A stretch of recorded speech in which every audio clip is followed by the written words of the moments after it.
What's going on, guys? Welcome back to the channel. My name is Alex, and today I'm going to be talking about the movie Beau Is Afraid, also known as Disappointments Boulevard Studios. When you have directors who get really popular off of two movies, you let them do their own thing, don't dictate what they call a movie. Anywho, Beau Is Afraid is written and directed by Ari Aster, who wrote and directed both Hereditary and Midsummer. Beau Is Afraid follows a nightmarish odyssey for Beau Wasserman, who has to attend his mother's funeral and get home, but on the way, he encounters his biggest fears in his life, from everything from anxiety, fear, and paranoia. I love Ari Aster a lot. Hereditary is one of the scariest movies I've ever seen. Midsummer didn't have as much of the same impact. That was just more disturbing than it was scary. But I found Beau Is Afraid to be more disturbing than Midsummer, even though Midsummer is like cults and pagan deities that they worship, and that's even fucking creepy. Beau Is Afraid is the definition of the what the fuck did I just watch type of movie. It has that flair to it, and I think that that's why I actually really liked Beau Is Afraid. I think it had a lot to say about anxiety, paranoia, fear, skepticism, and guilt, especially with me relating to the anxiety aspect of the movie. The character of Beau from the beginning is plagued with a lot of anxiety. That is showcased at the forefront. That's probably the biggest character trait he has. And I believe Ari Aster has it in real life. And if I haven't said this on the channel before, I am somebody that suffers from a lot of anxiety. I have what I call high anxiety, and I don't take any medication for it. But I'm somebody that has to be someplace at the right time. For instance, a sporting event. I have to be there for first pitch, or a puck drop, or a tip-off, or a kickoff, or whatever it may be. Or when I go to a movie, I have to be there right away for when the previews start. That way I have enough time to get my popcorn and my drink during the previews, if the previews aren't really interesting me all that much, but I have to be there before the show starts. And lately, it's been really anxiety-inducing for me because public transportation in the city of Boston sucks. So, in ways, in this movie, when it is showcased, especially in the first hour or so, I was really relating to Beau as a character. That was when most of the anxiety-inducing escapades with Beau were happening. Things like people invading his home, his luggage getting stolen. What would you do in that situation? I'd be freaking out like him in that situation too. Just being put in different situations that you're not comfortable with will really induce anxiety within somebody that has a lot of anxiety, and this is coming from experience. So I found Beau to be a relatable character in that regard, and where he has a lot of paranoia about what's going on around him. I don't necessarily want to say I'm paranoid, but I do have fears about what goes on around me sometimes, and maybe that's not such a great thing, but I think that that's why I gravitated more towards this movie than many others will, because Beau Is Afraid is definitely going to be a movie that is very polarizing for a lot. It's going to be very divisive. It's going to be a love it or hate it type of movie, and like I said, it is the definition of a what the fuck did I just watch movie. And a lot of people are going to walk out of the theater saying that. I even said that to myself walking out of the theater, but I think the movie is sticking with me because of what it does with Beau's anxiety and how Joaquin Phoenix plays that. And this is one of Joaquin's best performances. He's incredible in this film. I'm really debating whether or not I would put this above his performance in Joker.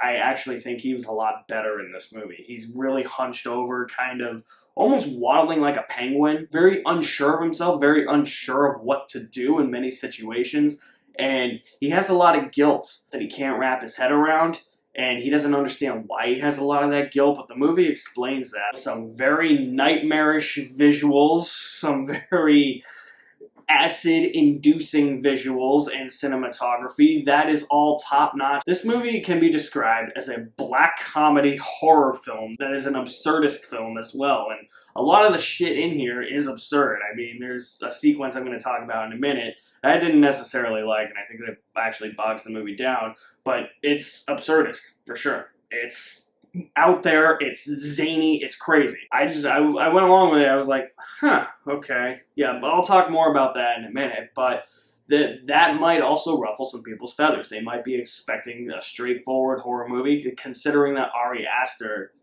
comes from a horror movie background. He's directed 2 horror movies. One of them, one of my favorite horror movies of all time, and one that I have to keep the lights on for. Thank you, Toni Collette, in the corner of the ceiling in Hereditary, forever in my mind. Holy shit, God, he was so good. The craft in that movie is so good. The craft in here is good too when it plays into those horror elements. It just doesn't play into those horror elements as much as I think people think it will. It's more calm and unsettling in nature. Not to the point of Midsummer, but it's more just, okay, like, what the fuck? You know, that's the feeling you get watching this movie. You're just kind of like, what's gonna happen next? And that's a big reason why I think I'm gravitating towards this movie and why I think it's gonna stick with me in the end. What won't stick with me though is the sequence towards the end of the second act, maybe the entire second act, that involves these forest people. I hated it.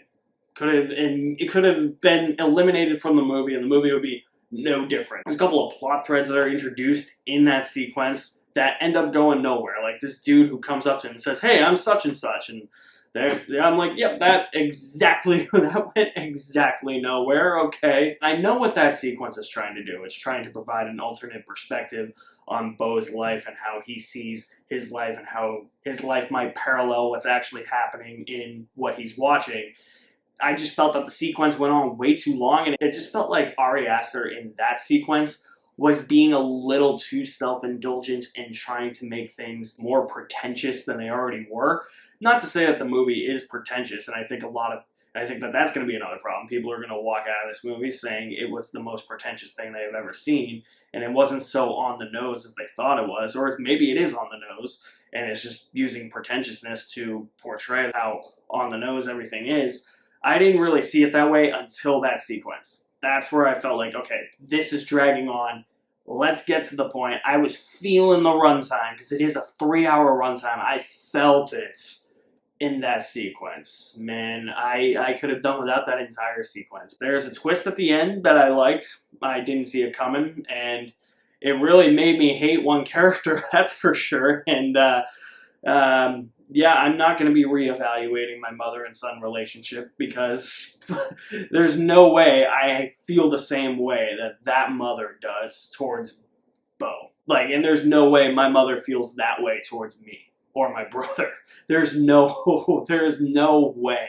Like, that was something else. I'll say that. Beau Is Afraid, it takes a lot of swings. It's a big and nightmarish odyssey crafted by Ari Aster with great horror visuals and nightmarish cinematography. It doesn't fully stick the landing. There's an hour of this movie that could easily be cut out, but it is going to stick with me because it does address the idea of anxiety and how somebody deals with anxiety, and with somebody like me who could relate to Beau as a character. I thought that was a accurate portrayal of anxiety. I really do go through some of the stuff that he goes through. I will say I enjoyed, or I would watch, Beau Is Afraid with a full bucket of popcorn. I'm not going to say I enjoyed this thing, because much of it was hard to watch, but it's still got the disturbing Ari Aster imagery that you expect from an Ari Aster movie, and does delve a lot into horror movie territory, like full-blown horror movie territory at some points. But I get the point he was trying to make. I get it's going to be a polarizing movie. I get people are going to walk out and be like, what the fuck was that? Most of it worked for me, and I think it's because of the anxiety-inducing situations and the weight I felt with those situations, with what Beau was dealing with in those situations, how they related to me. So if you have seen Beau Is Afraid, I want to know what you thought about it. Drop me some feedback in the comment section below. I'll leave my link to my website in the description below as well. You guys are the best. Thank you for watching. My name is Alex Madden, and I will see you at the movies somewhere.